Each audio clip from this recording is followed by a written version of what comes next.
Okay, hello everyone. Let's talk about flipping the classroom. Guys, the basic idea is what you normally do outside of the classroom, like as homework, you'll do inside of class. And what you normally do inside of class, you'll do outside of class as homework. That's the basic idea. As it looks like the first time the flipped classroom term was used was by Wesley Baker in the year 2000. He presented a paper. He was expanding on the ideas of Allison King and Eric Mazur. Okay, these are constructivists. If you know Allison King, she wrote the book From Sage on the Stage to Guide on the Side. Also the same year, Lag, Platt, and Treglia, they published a report and they used the term inverted classroom. Okay? Guys, in 2008, Sal Khan, he launches the Khan Academy. He got funding from the Bill and Melinda Gates Foundation. And his first lessons that he recorded were in math because he was a math student.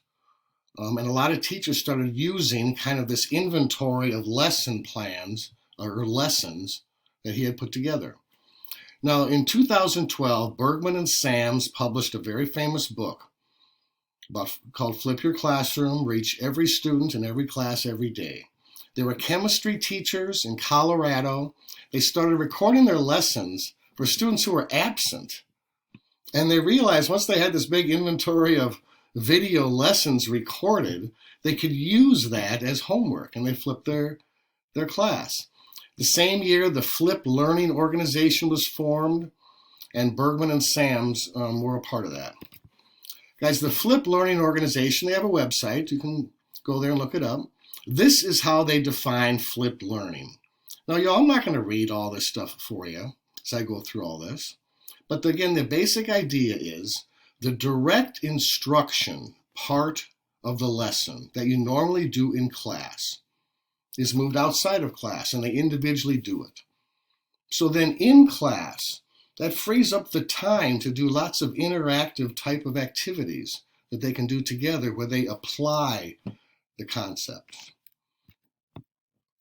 Guys, the Flip Learning Organization, they have 4 pillars of flip learning, and what a surprise, they spell flip. And guys, it kind of gives us a framework just to talk about what a flipped learning, what flip learning looks like.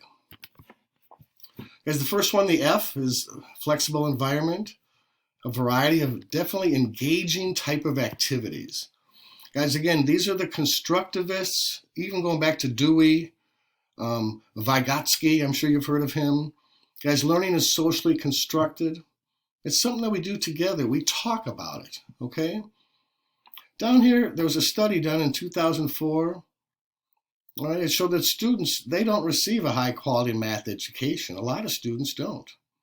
And the reason for that, the likely cause, is the passive learning experience they get in the classroom. Guys, L, learning culture, move from teacher-centered to student-centered. Again, this is Allison King, all right?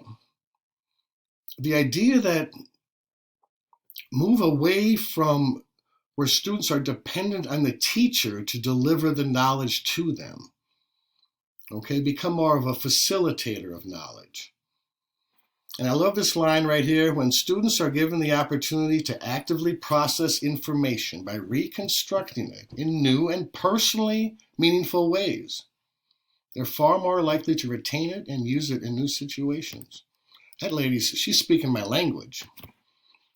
Guys, the I is for intentional content, customized, individualized, personalized learning. You notice I'm not using the word standardized there. All right, personalized learning has been shown to work. Schools that adopt it, their standardized test scores start to shoot up. Okay, use technology, all right, to customize, individualize, personalize learning. I want to say one thing about this asynchronous learning, how powerful I realized it was. This idea that they can do it at their own time and their own pace. They can stop and rewind the videos. You know, it gives them a sense of autonomy about their own education. They can kind of take ownership of it. Students no longer have to wait to be taught.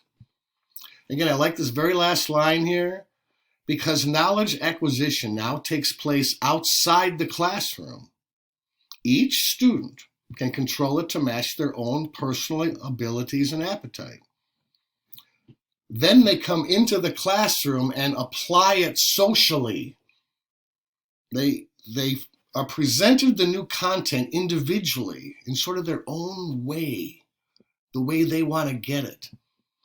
But then they come into the classroom and apply it, socially construct the knowledge in the classroom then. Guys, the P, professional educator, continuous improvement. We're always trying to learn. We're learning from the differences.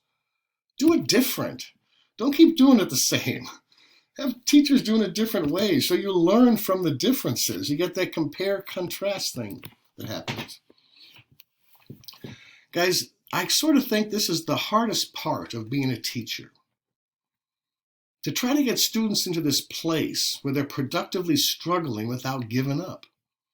You know, that zone of proximal development that Vygotsky talked about. It's hard to get them there. And different students are in different places. We know that learning, telling is not teaching. All right? If they discover it themselves, that's the best way to learn. But they have to get started. They need some knowledge. They need some guidance. So I always feel like I'm moving back and forth along this spectrum. How much scaffolding to give them, how much to take away. And different students, again, are at different places. This is the real challenge of being a teacher, I think. It's hard to get that balance correct. Anyway, y'all, thanks for listening. That's it.